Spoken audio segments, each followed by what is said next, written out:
Here begins the Book of the Duke of True Lovers.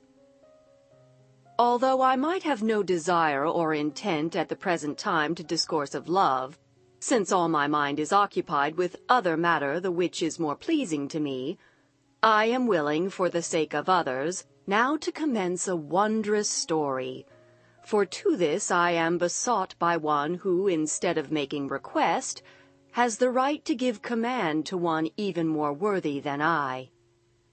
And this is a lord, whom it behooves one duly to obey, and who of his grace has desired me to make known the trouble which, whether he has been wise or whether he has been foolish, he has during many winters and summers long been in by reason of love, to the which his heart is still in bondage. But he would not that I should make known his name. It contents him who tells this story for their sake to be called the Duke of True Lovers. And it is his pleasure that I recount, even as he has told them unto me, the grievous distresses, the joys, and the strange adventures through the which during many bygone years he has passed. And he would that to this rehearse all should at the same time add other matter, the which I grant him, for I know him to be of such disposition, and of such good sense, that his humility will take in good part the imperfection of my little poem, and, with his consent, I will relate on his behalf the facts even as he has set them forth. I was a mere lad when I first experienced a great desire to become a lover, and for that I heard it maintained that a lover is courteous above other folk, and better esteemed amongst men, I desired to be one. To this end I resorted thither where I might choose a lady whom I might serve.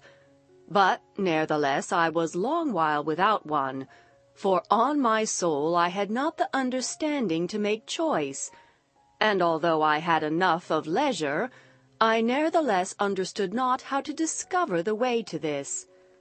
And, because of my desire, I frequented much fair company of dames and maidens, and saw many very fair damsels, but youth still kept possession of me, so that in no wise did I know how to determine whom to choose. Thus I was long while happy, content with this gay and pleasing life. But when the time dured too long for me, in this manner did I make sore plaint to love.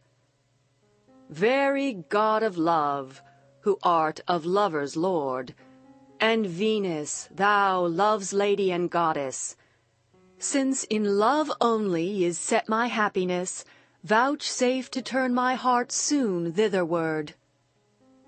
Vouchsafe that I be with right courage stored, soon to bring unto me my heart's mistress, very God of love, who art of lovers lord. And may I choose, if thou the grace accord, one that shall pardon me the simpleness of youth, and honor on my days impress. Out of a great desire have I implored, very God of love, who art of lovers lord. And because of the desire which I had in view, oft did I discourse thus until that true love heard me, and gratified my longing. And I will rehearse unto you in what manner love first took possession of my heart and made it captive, and never after set it free. On a day for my diversion, with one of my kinsfolk and 4 others of my gentlemen, we mounted on to our horses. A longing for the chase took possession of me, and to ensure success, I caused the huntsman to take greyhounds and ferrets. Then, without ado, we entered on a path the which I had ofttimes followed. But not far had we gone when a wide beaten track led us whither I knew there were many rabbits, and near by, I assure you, there was a strong and very goodly castle, but its name I will not make known. At that time there was come to this place a princess, who was held of everyone as so good and beautiful, and of so great worth, that she was had in honor of all. In no wise did we know that she was there, since we came thither by chance.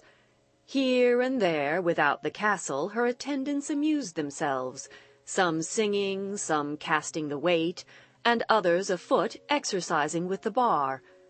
And as they remained there, we turned our steps toward them.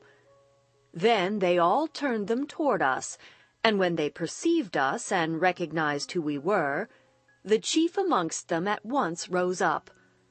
And when they had saluted us, they tarried not, but, as it seemed to me, by twos and by threes, repaired them to their mistress.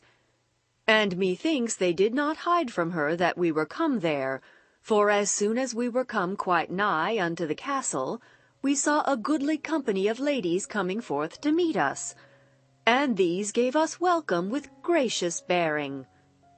And we straightway turned toward them and saluted them on bended knee. And there was amongst them both a lady and a maiden who were kinsfolk of her who was mistress of them all. And without giving affront, and without rebuke, I kissed the maiden with fair tresses as well as the lady. And my cousin and I escorted the maiden, who was high-born, and the noble lady, and in such wise entered the castle. And the lady, of whom every one spake well, had already come forth out of her chamber, and stood there with noble mien, neither proudly nor haughtily, but in such a manner as befitted her noble estate and royal person. And as soon as we saw her, we duly saluted her, and in a little space she came forward, and took me with ungloved hand, and kissed me, and said, "I knew not of your coming, fair cousin. You are right welcome. But what brings you here now?" Then said my cousin, "Certes, my lady, we set out for amusement, and knew not that you were here. Chance brought us hither, but praised be God, who has so favored us that we have found at your hands so warm a welcome." And the good and gracious lady laughed at this, and made answer, "Then let us go amuse ourselves." So we descended down into a green meadow, and then, accompanying us, she went to a very fair place, and drew me to her right side to sit down beside her. And without more ado, large cushions of gold and of silk were brought to her, under the shade of a willow, where beneath the trees the waters of a spring ran fair and clear along a straight channel, fashioned and cut with skill through the green and tender herbage. And no longer did she remain standing, but she seated herself with me beside her, and then the others withdrew them to a distance from us, and sat them down here and there beside the stream. Then she began to question me, for I confess that I knew not at that time how to converse with her or with others, for I was still somewhat young. And she began her discourse by making inquiry of me concerning a journey from the which I was newly come, and in especial of the demeanor and the appearance of the ladies, and further in what manner the court, the which the king and queen held, was ordered. And I made her answer according to my knowledge. And I remember me that we discoursed together there of many things. And now it is time that I tell of how the grievous malady began, the which has made me to suffer right cruelly for love's sake. Truly it is a marvel to understand how it came to pass that love of her whom I had ofttimes seen, but whom I had never before thought on, took possession of my heart. It is like unto one who passes over the sea, exploring many lands to discover that which he might find close at hand, but the which he perceives not until another makes it known unto him.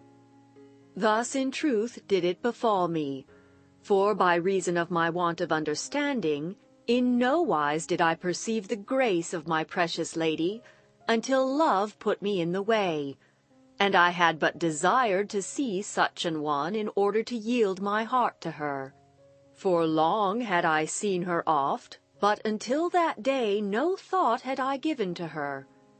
Thus I had ready to my hand that which I went elsewhere to seek.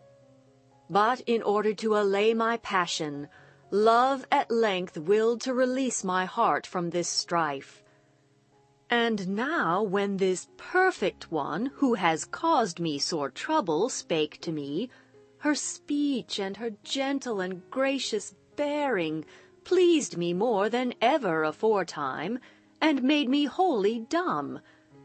Intently did I observe her, and right well did I contemplate her beauty, since she seemed to me to be more distinguished, and to have much more of grace and sweetness than I had ever before observed.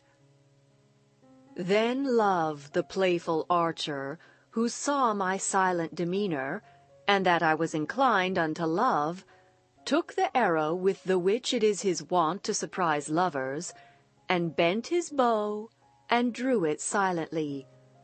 But I heeded it not. The arrow of a tender glance, the which is so pleasing and so powerful, pierced me to the heart. Then was I sore bewildered. Verily did I think myself to be lost when I felt the loving blow, but my heart yielded itself to the amorous wound. In no wise was the wound mortal, for it came to pass that the sting pierced me again and again. Then her gentle, laughing eyes, all fraught with loving fetters, so stirred my heart that I knew not how to make answer unto her. Truly must she have thought my look and my manner to be foolish, since I moved neither hand nor foot, and I so ofttimes changed color at her glance that it might have been thought that my heart trembled with fear. How shall I set the matter forth briefly? If I longed to be made captive, then in this I failed not. Thus ended the life of my early youth. How to live otherwise true love now taught me.